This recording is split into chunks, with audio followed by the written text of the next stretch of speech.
Hello friends, ఇవ్వాళ మనం మాట్లాడుకునేది ఒక మహాగ్రంథం గురించి, వేల సంవత్సరాల క్రితం రాసిన కథ గురించి. అదే మహాభారతం. ఇది కేవలం యుద్ధకథ కాదు, ఇది జీవన సత్యాల గని, మన రోజువారీ నిర్ణయాలకు మార్గదర్శకం. మరియు దానినుంచి 4 గొప్ప పాఠాలు తీసుకుంటే మన జీవితం మారిపోతుంది.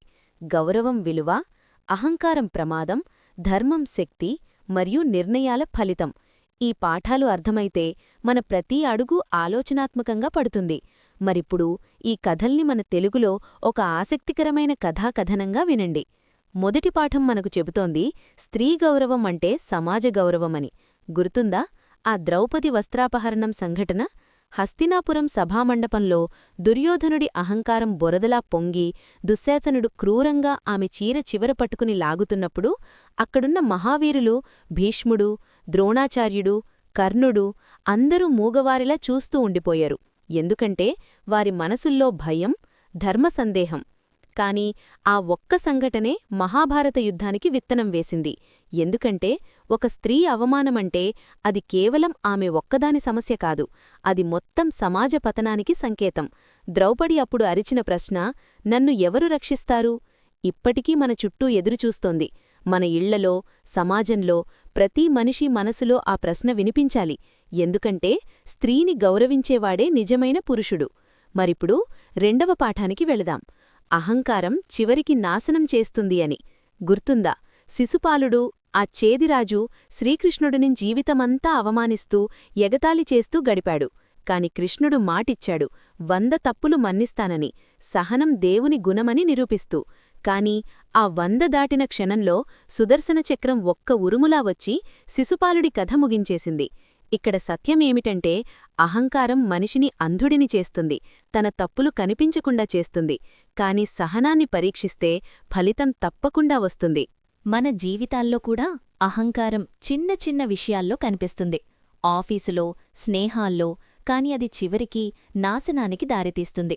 మూడవ పాఠం మనకు గుర్తుచేస్తోంది మన నిర్ణయాలే మన భవిష్యత్తు అని. కర్ణుడు గొప్ప యోధుడు, దానశీలుడు, ధైర్యవంతుడు, ప్రతిభావంతుడు. అతనికి అన్నీ ఉన్నాయి. కాని ఒకే ఒక్క నిర్ణయం అతని జీవితాన్నే మార్చేసింది. దుర్యోధనుడి పక్షం ఎంచుకోవడం. అతనికి తెలుసు అది అధర్మమని. అయినా స్నేహం పేరుతో, విధేయత పేరుతో వెళ్లాడు. చివరికి యుద్ధంలో ఓడిపోయాడు. ప్రపంచం అతని ప్రతిభను గుర్తుపెట్టుకుంది. కాని అతను ఓడిపోయిన యోధుడిగానే మిగిలాడు. మన జీవితం కూడా అలాగే. మనకున్న టాలెంట్ కంటే మనమెంచుకునే మార్గమే మన గమ్యాన్ని నిర్ణయిస్తుంది. ఒక చిన్న నిర్ణయం, ఉద్యోగం మారడం, స్నేహం ఎంచుకోవడం, అది మన భవిష్యత్తును మార్చేస్తుంది. నాలుగవ పాఠం మనకు ధైర్యమిస్తుంది. ధర్మం ఆలస్యంగా గెలుస్తుంది కాని ఖచ్చితంగా గెలుస్తుంది అని. పాండవులు అడవుల్లో తిరిగారు, అవమానాలు ఎదుర్కొన్నారు, రాజ్యం కోల్పోయారు, అన్నీ కోల్పోయారు.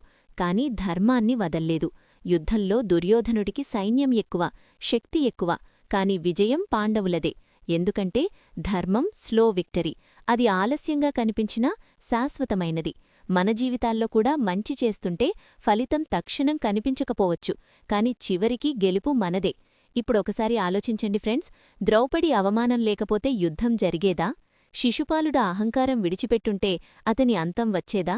కర్ణుడు వేరే నిర్ణయం తీసుకుంటే ఇతిహాసం మారిపోయేదా? పాండవులు ధర్మం వదిలేస్తే వాళ్లు గెలిచేవారా? ఈ ప్రశ్నలు మహాభారతం గురించి కాదు, మన జీవితాల గురించి.